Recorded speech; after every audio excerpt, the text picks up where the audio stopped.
Welcome to the How I Became podcast, all about entrepreneurship.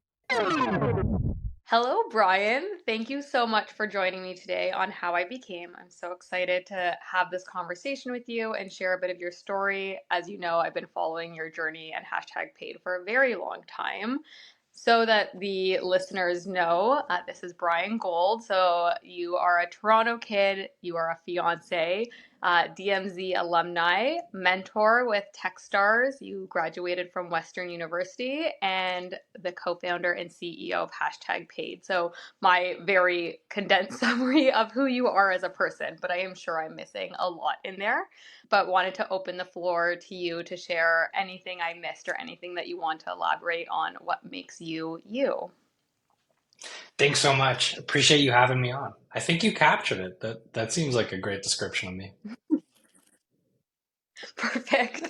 Well, I want to start the conversation by talking about your journey and how you first got into the world of entrepreneurship, starting like whether it's at hashtag paid or before that. I stumbled into the world of entrepreneurship by accident.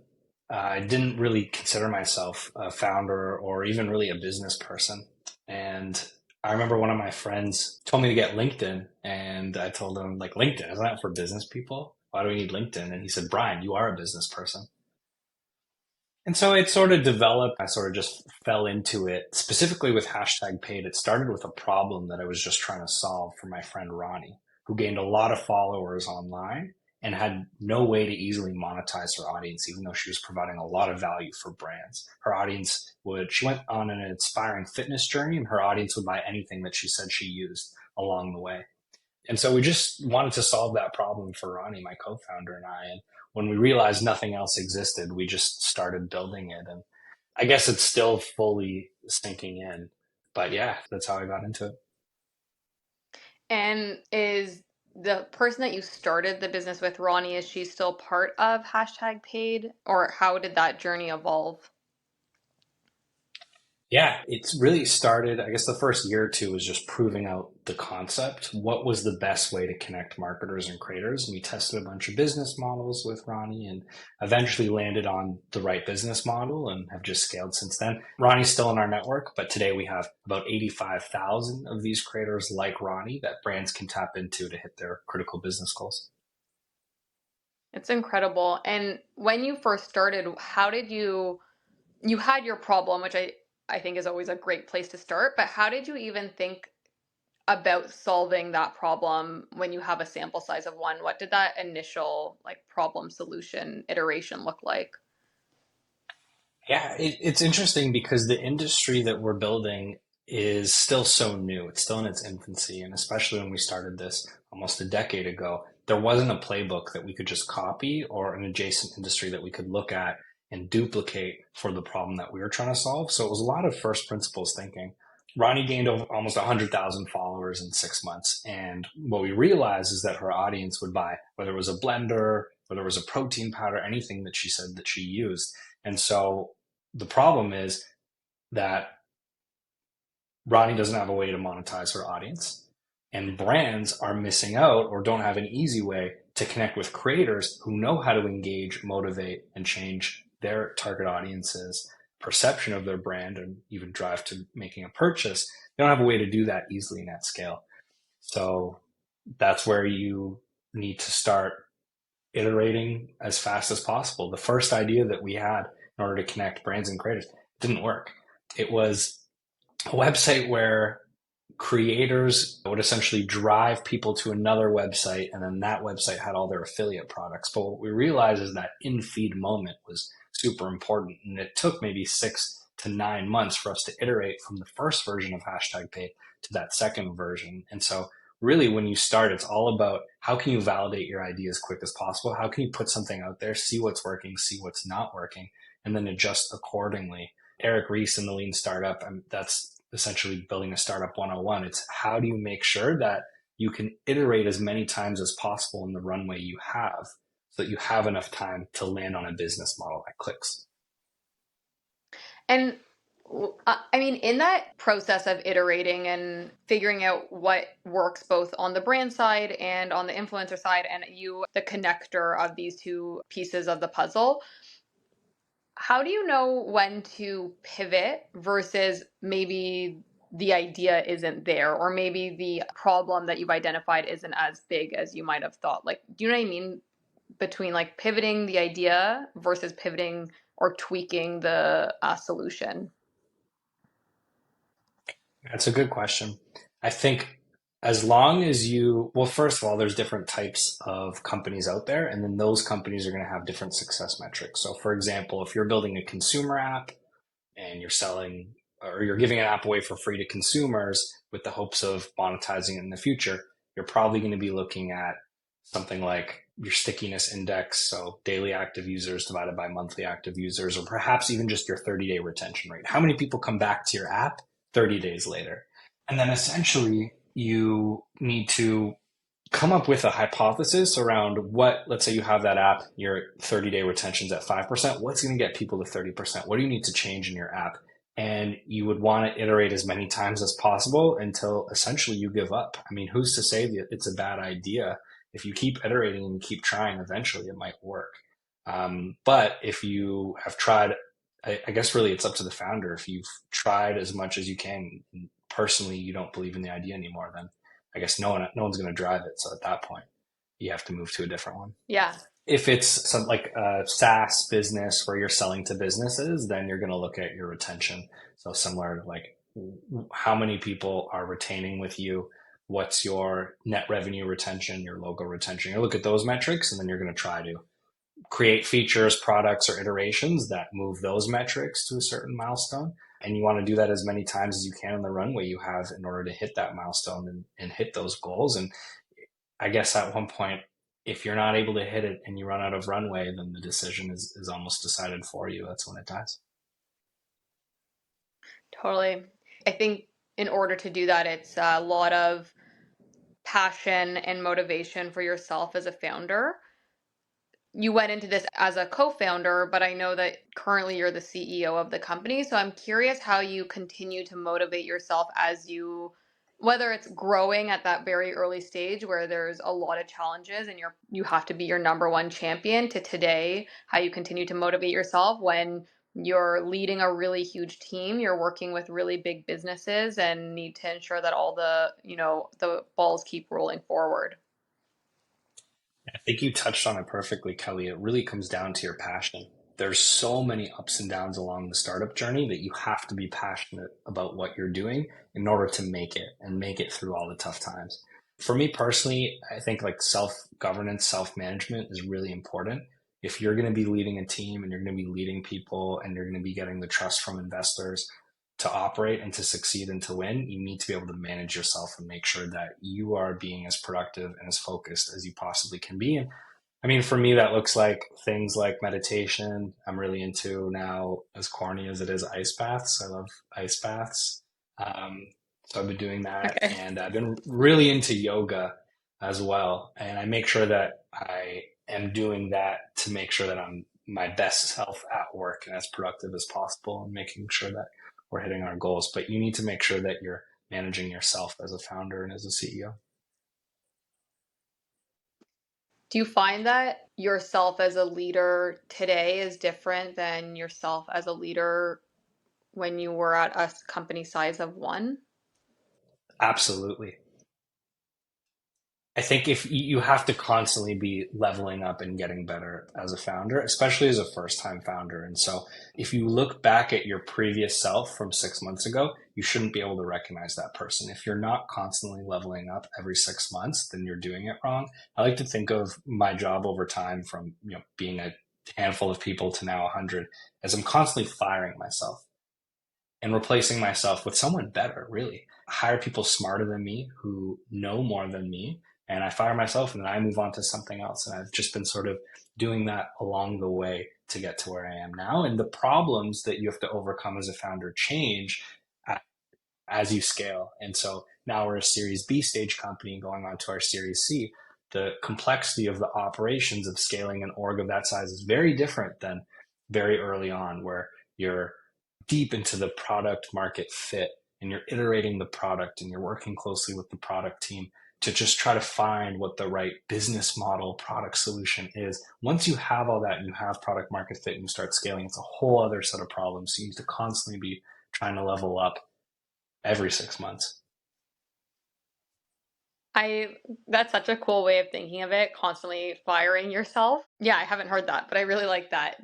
And do you enjoy the leadership component of it, leading a team and being maybe not more removed from the product? 'Cause I think it's crucial that you stay very close to it, but you also have to stay very close to building a winning team, especially as you're raising and focused on growing the company. I think that's a huge element. So do you enjoy that side of it? I love leadership. It comes natural to me. I can't forget, I believe I was in grade 10 and I was doing an art project and or it was a drama class and we split up into a group and someone else took the lead and started divvying up who was doing what. And I remember I took a step back. I was like really surprised. I was like, wait a second, because that was the first time in a group project where someone else was leading and it really shocked me. But I've always felt super comfortable as a leader. I think one of the coolest things about building a business is when you get a group of people together, you can accomplish something that one person can't do on their own. And that's really the magic of company building. So I'm obsessed with leadership and I like to constantly learn from great leaders and emulate what I like. And everyone has their own leadership style. And I think that's okay. You don't need to be a certain way, but my leadership style is people first. Like people are the soul of our company. It's our number one team value. Very much creating a culture of accountability, um, but also giving people the space and the freedom to do what they do best. So I've definitely developed my own unique style. And I was going to say something else. What was the first part of your question? Oh, about your leadership style and how I think I was asking about how it's evolved over time and building like an A team, and you have to make sure Right. that's number one as you're growing a company. So how it's evolved. Okay. So on that point, excuse me, on that point, I've made a lot of mistakes and did a lot of things wrong. And I've learned a lot about how to build a winning team and a winning culture. And I've changed my approach to culture over time. When I first created a company, we were all so close. We treated everybody like family. And it was really something special. As we've evolved over time, we've kept the soul of that, right? Building a culture of trust, building a culture of recognition, but we've moved from a family to a sports team. A sports team is focused on winning at all costs. And if somebody leaves, the question is, okay, who are we getting? Who did we trade for? Versus in a family, if someone leaves, people are crying. And not to say that close connections isn't important. I think that's valuable, but I used to pride myself on nobody leaving the company. Now I realize that's bad. You need people constantly leaving because it might not be the right fit for those people anymore. And you want those people to be in roles that they're thriving. And you also want the company to have the right people in the roles that'll take it to the next level. So I've evolved from a culture of being a family to a culture of a sports team. And I think that's how you build a winning culture. Yeah, it's almost like having a good retention and churn of employees that aren't adding value. So you want to keep obviously the strong players, and you're okay with letting go of the people who aren't aligned to the company, whether it's the product or the mission or the culture. Has So I agree. I think it's really important to not be a family. It's a business first, and I like the team aspect. How did you make that transition and keep people on board as you evolve from being family first to team first?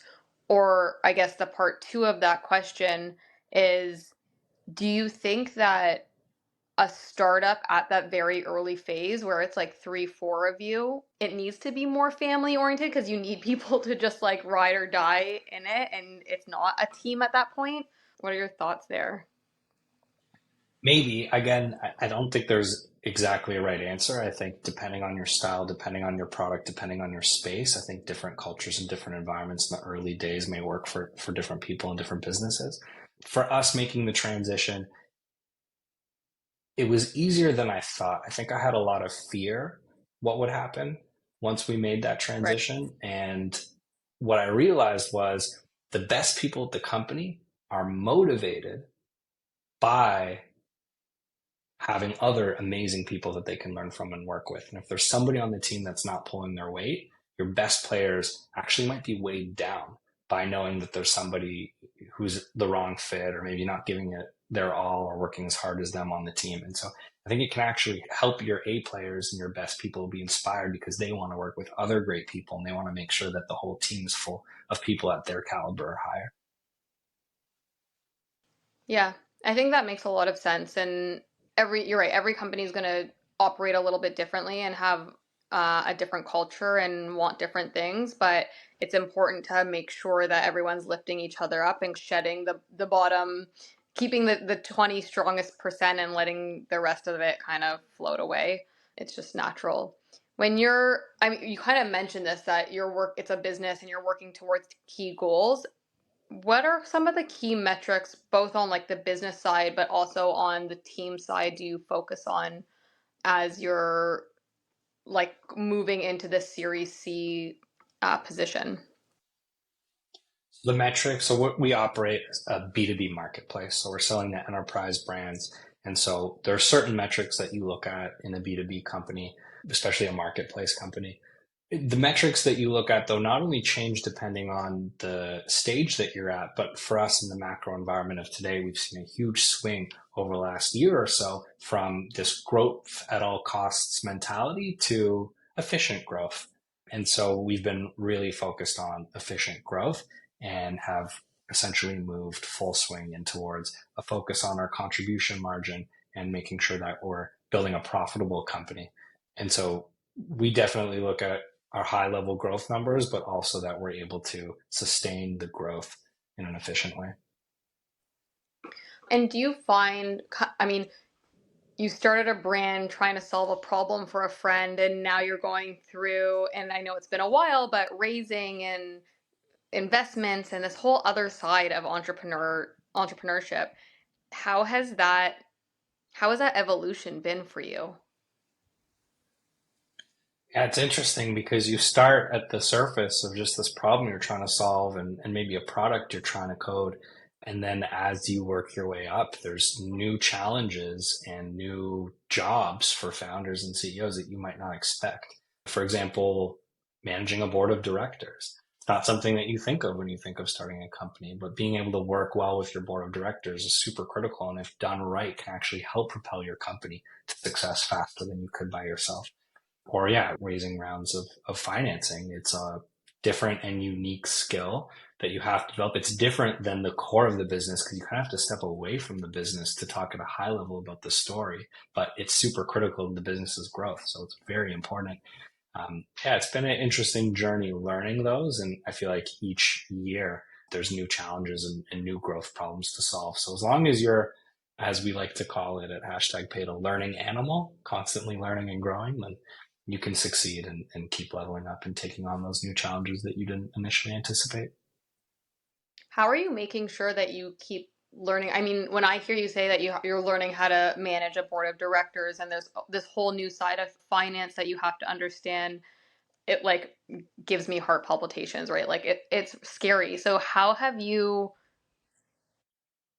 like learned like an animal and continue to adopt all these new things that you need to learn in order to keep up? Do you have mentors? Are you reading on blogs? Like, just how do you do that while running the business? Yeah, I find it super fun. I think if you have an open mind and you're excited about problem solving, excited about learning and leveling up, and you approach it that way, then I don't think there's anything you can't do. So for me personally, it's a mix of mentors. I would not be where I am today if it wasn't for my mentors.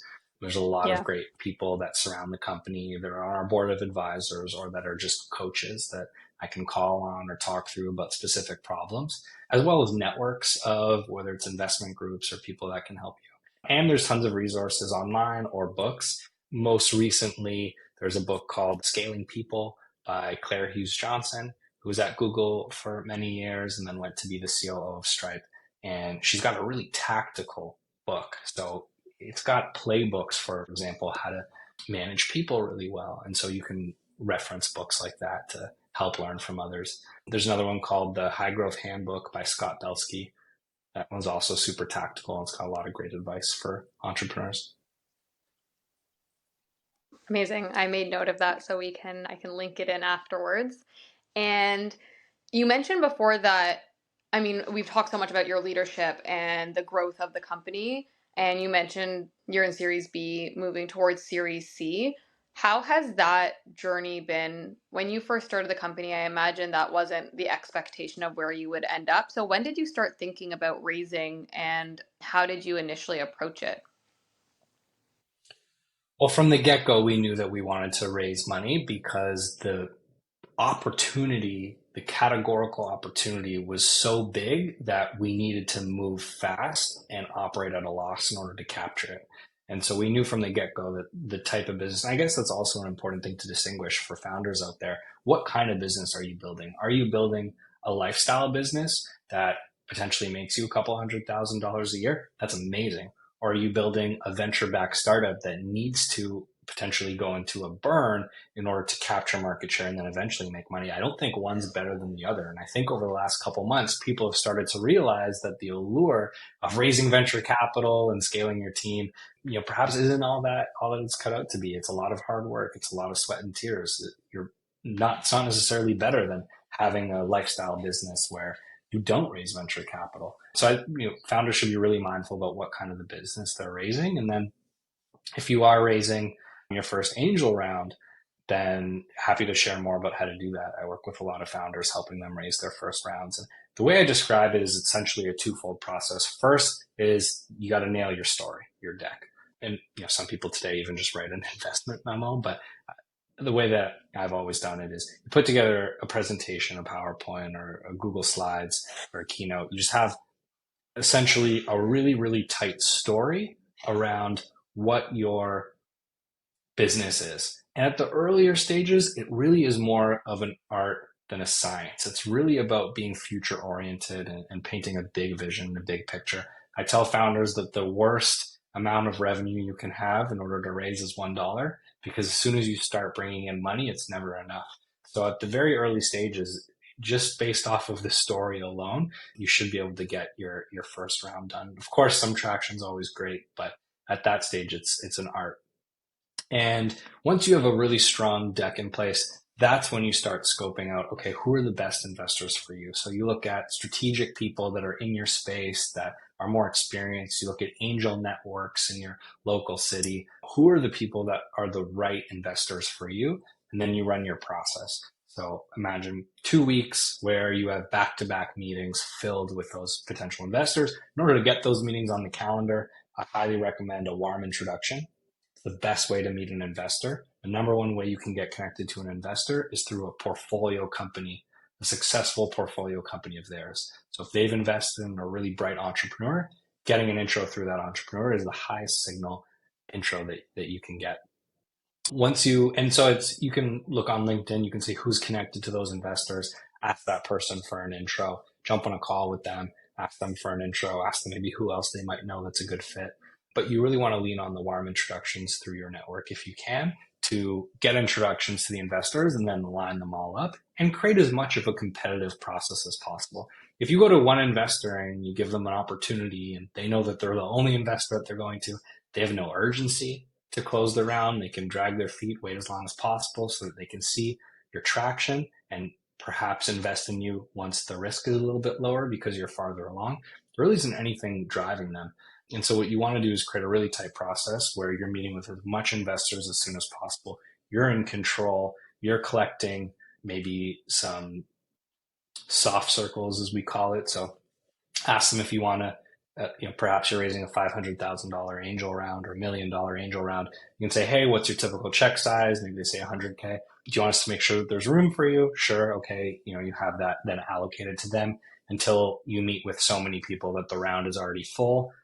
And now it's just about closing, and you can follow up with all those investors. Hey, you mentioned that you wanted us to save you room for 100K. The round's coming together. We're oversubscribed. We're closing by this date.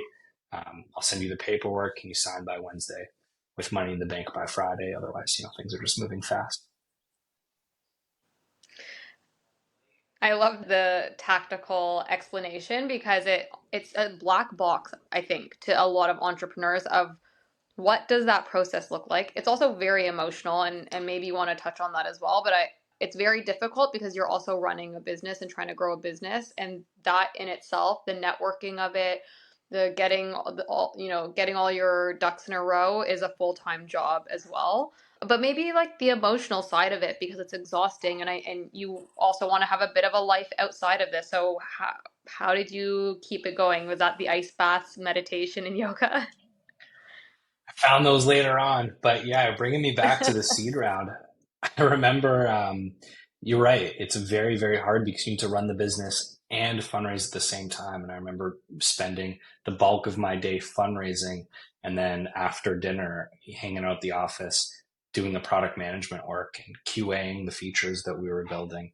You have to run two businesses at once. You're doing two jobs at once. So that part is really hard. And I guess the other really hard part is the rejection. You're going to get a lot of people rejecting you and a lot of people saying no. And that can be tiring and that can wear on you. But if you believe in yourself and you believe in what you're doing and you believe in the problem that you're solving, you can persevere. The best advice I got around that is that throughout the startup journey, there's highs and lows, and you need to celebrate the highs to really balance out how low the lows are. And never let any low get you too low or any high get you too high, and keep an even keel, but make sure you celebrate the wins along the way. I think it's great advice, and hopefully someone listens to that and goes, listens to this and goes and celebrates a little bit tonight. Whatever a new increased sessions to the landing page or whatever the small win is of today, because you can get so overwhelmed with the challenges, and it's a startup environment. There's going to be a million of those, but it just means more opportunity, I think, if you can push forward. But I also want to dig a little bit into hashtag paid and where it is today. So I know one thing that I find interesting, and I constantly, well, now actually it's part of my own language, but not calling it influencers, but a creator strategy and evolving that. And I think you guys have really led the charge, at least from what I've seen, in transitioning just like influencers to creators, and much more thoughtfulness behind the strategies that companies build. I mean, I think it's incredible when you think of the fact that you guys started with one friend who had a really big following to now working with household name brands and like Fortune 100s. It's just wild. So there's so much more that you guys have evolved into. So can you talk a bit about the evolution from like influencers to creators and how you've grown from the one person to working with huge name brands? Yeah, absolutely. So the biggest problem from my perspective in the influencer marketing space is trust. People don't trust influencers and people don't trust results. And whenever I'm at conferences and I'm talking to brand marketers, directors of marketing, I'm hearing the same thing. People have really always said this. And so about 5 years ago, we set out to solve the problem of trust. And part of that is working with creators, not influencers, which I'll expand on. And then the other part is making sure that marketers are confident in the metrics. If you don't trust influencers, you don't trust the results of your programs, you don't trust the channel. And so we've spent a lot of time trying to solve that. And the distinction between creators and influencers is that a creator blew up online because they were just following something that they were passionate about. Think back to my friend Ronnie, the inspiration of the business. She was just inspired to get fit. She just wanted to do something and hold herself accountable to the public. It didn't start because she thought it was a way to make money. She started it because it was something she was just passionate about. And we see that in common with creators. Whereas an influencer might just be looking to make a quick buck, looking to make money.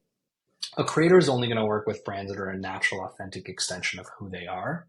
Whereas an influencer will work with any brand because they're just trying to make money, and they're probably going to delete the post off their feed as soon as they're paid because they're embarrassed. They feel like they're selling out. An influencer is quick to just be like, tell me what to post and I'll post it. Whereas a creator would never do that because they have a lot of trust with their audience. They don't want to jeopardize that trust. They want to create content that adds value to their audience. And so they're going to create the content themselves and they're going to make sure it adds value and resonates with their audience. And an influencer is quick to buy fake followers. It's very common now. It's a big problem. People are buying fake followers, buying fake likes, and trying to make money from brands and rip them off. Whereas a creator would never do that. They never want to jeopardize that trust. And so we created that distinction market in 2018. And it's been great seeing the industry pick that up, moving, from creators or from influencers to creators, and from fluffy metrics to real metrics. We really wanted to move from influencer marketing to what we call creator marketing. And now a lot of our partners in the industry are using that same language as us. TikTok, for example, who is a partner of ours, they call it creator marketing now. And so it's great to see the industry sort of move in that direction. For us, we always had a really high caliber of the creators that we worked with. And so this was an excellent way to articulate that. Another thing here is, when you work with creators, not influencers, they typically create higher quality content. But again, what's really important is the match between the brand and creator, and authenticity is key. Our whole business model is a marketplace.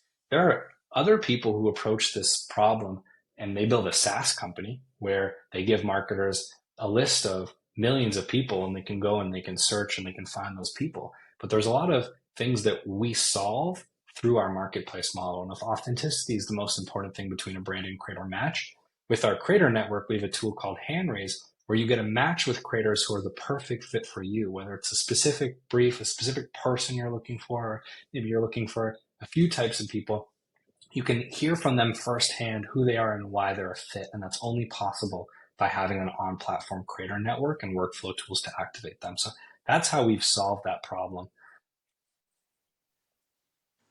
I think the hand raise tool is really amazing, because when I've worked on with influencers, but also with content creators, when you're sifting through a list of influencers, you're trying to assess as a brand if this person is going to fit, and then it's kind of the onus is on you to make that decision. Whereas on hand raise, it goes to the creator to say, hey, this is why I'm interested in working with your brand. This is why, they're pitching themselves to you. And I think that creates a really special relationship. It also allows the brand to have a bit more trust with the person who's going to be putting their product out into the world. So it's such an interesting solution. It's also interesting how you guys have evolved from the initial problem that you started with and developed features and products within #paid to continue to evolve as the entire influencer and creator space has evolved, because to your point, it wasn't really in existence when you guys started. You kind of kicked it off. Totally. It's completely evolving. And just building off that point, about 50% of the creators that we present an opportunity to decline the opportunity. They come back and say they're not interested at all. And we love that, because that is authentic. That is the difference between creators, not influencers. These aren't a group of people that are just willing to take any brand deal to make money. They're selecting the authentic partnerships, and brands see that, and then brands have more success. So I think that's really important. And then, the industry continues to evolve. We continue to be at the forefront, pushing what's possible, creating the marketplace that we think should exist in the world. And part of that is a new feature that we launched called Rights, where you can take creator content and place it anywhere. Creators are so talented. They're able to tell a brand story in an incredible way. It doesn't need to be limited to social media. And so what we did was we created a feature that allowed brands to license the rights to that content to place it on any other channel. Think out of home, billboards, magazines, television.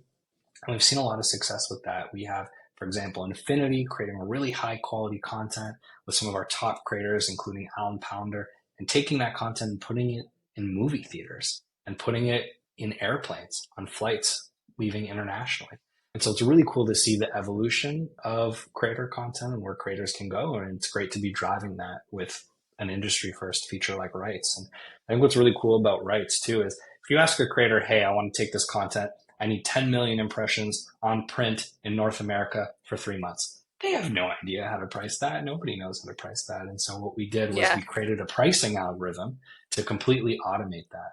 And then we took it one step further and we built upon our decade of data. And we said, hey, creators, now when you sign up, you just need to connect your Instagram or your TikTok, and we'll automatically recommend a rate. You can price yourselves higher, you can price yourself lower, and you keep 100% of the price you set. But we recommend that price to creators. Wow. That's incredible. And that's through collecting like the data and the information over time. That's how you're able to make those sort of recommendations. Exactly. We have 10 years of seeing how much creators are charging and how much brands are paying for photos, videos, stories across all the different social platforms. And so building upon that data, we can now automate it. And it's typically the Wild West. And so now we can make sure that there's fair rates. We're really big on fair rates, right? We want brands to be able to get as much value as possible, but we also don't want to rip creators off. And so finding that perfect balance to make sure that creators are well compensated for the high quality work they're doing, especially when alternative channels are much more expensive, at the same time making sure that brands are able to get a really good bang for their buck so that they see the return on investment and that they can feel confident to continue to invest in the channel. It's so awesome. Back, I mean, years ago when I had with my partner Awoken Aware, which I think you and I maybe talked about years ago when we were running our e-commerce business and we were looking at doing some influencer work and we were pretty small, right? So we were just DMing creators online and the range at which the rates came back with, okay, 3 photos that are live for 3 weeks cost X amount versus one photo that lives forever is like, you know, 100 times a different price. And you're like, there's no consistency. And it's really hard as well as a brand to start to make those selections because it's based off nothing, but it's, I imagine, also very hard on the creators to price themselves because there's nothing to look to know this is kind of where I should live. So, I mean, kudos because you're adding value again for both sides of the equation of the marketplace. Exactly. When when you look back over what is it, 10 years now? About? About 10 years now. Wow, that's incredible. What are some of the key things that you're most proud of as you look at your entrepreneurial journey and what you've grown? Interesting question. I don't feel proud a lot, and that's not to say that the team doesn't do amazing work. 'Cause the team does, but my mind's constantly thinking about what's next, and it's constantly thinking about all the ways we can be better. And I'm constantly dissatisfied with the status quo. And so a lot of my day to day and a lot of my mindset is around pushing and driving us to be better. So it's very rare that I take a moment and reflect, but I'm trying to do that more. Yeah, some of the things I'm most proud of when I hear stories from creators who were able to become full-time creators because of hashtag paid, that really drives me and builds a lot of confidence in what we're doing and helps me keep going because that's such a profound impact you have on someone who's naturally creative but was never able to monetize their creativity before and now they can full time. I always love hearing those stories. So yeah, it's definitely reluctant to say proud, but yeah, I'm proud Okay, of I the won't force you to impact say that it. we've had on creators. I'll be specific on this one because I'm excited for you, but do you find excitement in the big names on on the creator side that you've brought onto the platform and same on the brands because you have major brands? Does that excite you that you've grown to a place that these major people and brands feel comfortable and trust hashtag paid to invest their marketing channels, like channel investment with you? Yeah, definitely. I'm not immune to the world of celebrities and talent, and so when we work with a big name or when we bring a deal to an NBA athlete that I look up to and admire, I definitely get excited that we're doing that. But again, am I proud of what we've done? I guess so, but like I want to do 50 times more. What do we have? Yeah. Maybe 100 creators that have gone full time because of our platform. I want 1,000 creators. I want 100,000 creators. I know we can have a bigger impact. I know that the market exists and our solution is the right solution. We need to execute and build it. So constantly thinking about what's next and how we can be better. What are some of the future opportunities that you're thinking of that you can share right now? What can I share? There's a lot we're working on.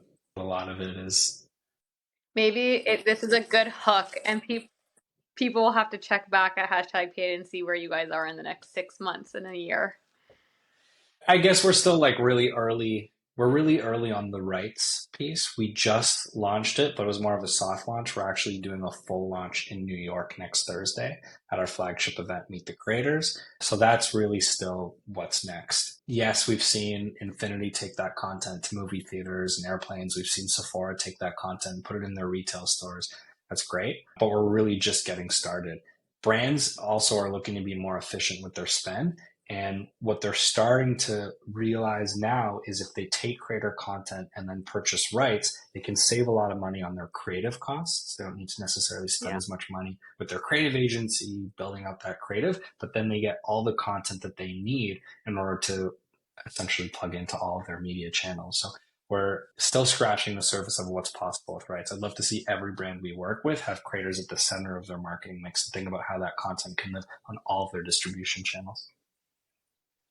Yeah, it's really cool and allows for, we always talk about, content being king or queen and being able to take one piece and slice and dice it a million different ways. And I think this is just one more tool to be able to repurpose your content and have consistency, right? Because then you're seeing the same piece, but maybe a little bit different or, tweaked a bit, but across so many different channels and platforms, it helps deepen the connection when you're building out that strategy. Totally. And consumers find creator content more authentic, more relatable, and more credible than branded content. And so when you're able to tap into the personality and likeness of a creator to get your message across, you can actually create more change in your target audience than if you were creating the content yourself and trying to advertise it on your own channels with your brand. Amazing.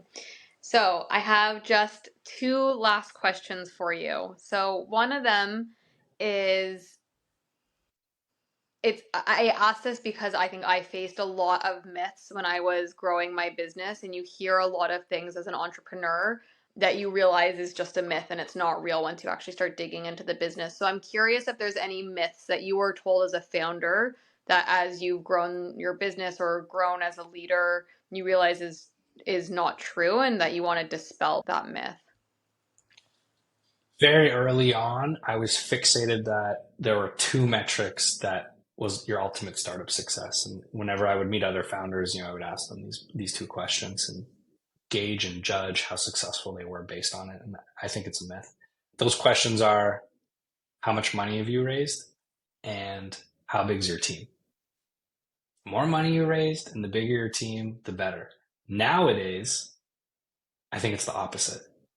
If you're able to get far without raising a lot of money and with a small team, you are way more successful than a founder who's in the same place as you, who's raised more money and has a bigger team and a bigger cost base. So I think it's a myth that the amount of money you raised and the size of your team is a metric of success. I don't think those matter. What matters is the value that you're creating and putting out in the world. Would you replace those two questions with something else? There's definitely the impact that your startup has for us, like the dollars that you're paying out to creators. I mean, I think that would be a pretty big metric. You can also look at just top line revenues, profits, and the value of your shares as well. But I think it's just about whatever your product does, how much value are you actually creating? Even for us, for marketers, it's like, how much time are you saving marketers? What's the ROI that you're giving to the brands that you're working with? I mean, those are better metrics to quantify how successful we are versus how much money we've raised or how many people we have. Totally. And then my very last question, as you know, the name of the podcast is How I Became, and we've talked a lot about your journey and the business. If you were to name the episode, you at this current present time, How I Became fill in the blank, what would you name your episode? Do I get to name the episode? Mm-hmm. Love it. I I take the pressure think off of me and I put it onto you. I love it. This is fun. I think it would be how I became the creator marketing founder. That's everything for today. The Creator Marketing Founder. I love it. Great episode name. Is there anything that you want to share or that you were thinking that you would talk about on the podcast that we didn't touch on today? I guess the last point I would leave with aspiring founders is that belief in yourself is key. You really need to believe in yourself before you convince other people to join your team or investors to bet on you. And if you do believe in yourself, then you're unstoppable and just keep going. But I think that's a really important thing to call out. Yeah, I think it's so important, and it goes back to every component that we talked on today, right? Like feeling comfortable firing yourself that you can continue to grow, or making sure you're constantly leveling up, keeping that motivation going. It all comes back to that point. So I appreciate that you brought that up at the end, and it's a great point to end on. So Bryan, thank you so much for joining us today. Love it. Thanks so much for having me, Kelly. How I Became a BloomX podcast is hosted by Kelly Yafet and does not constitute a recommendation for any organization, product, or service. For more How I Became content, subscribe where you get your podcasts and visit bloomx.io to join us on Discord.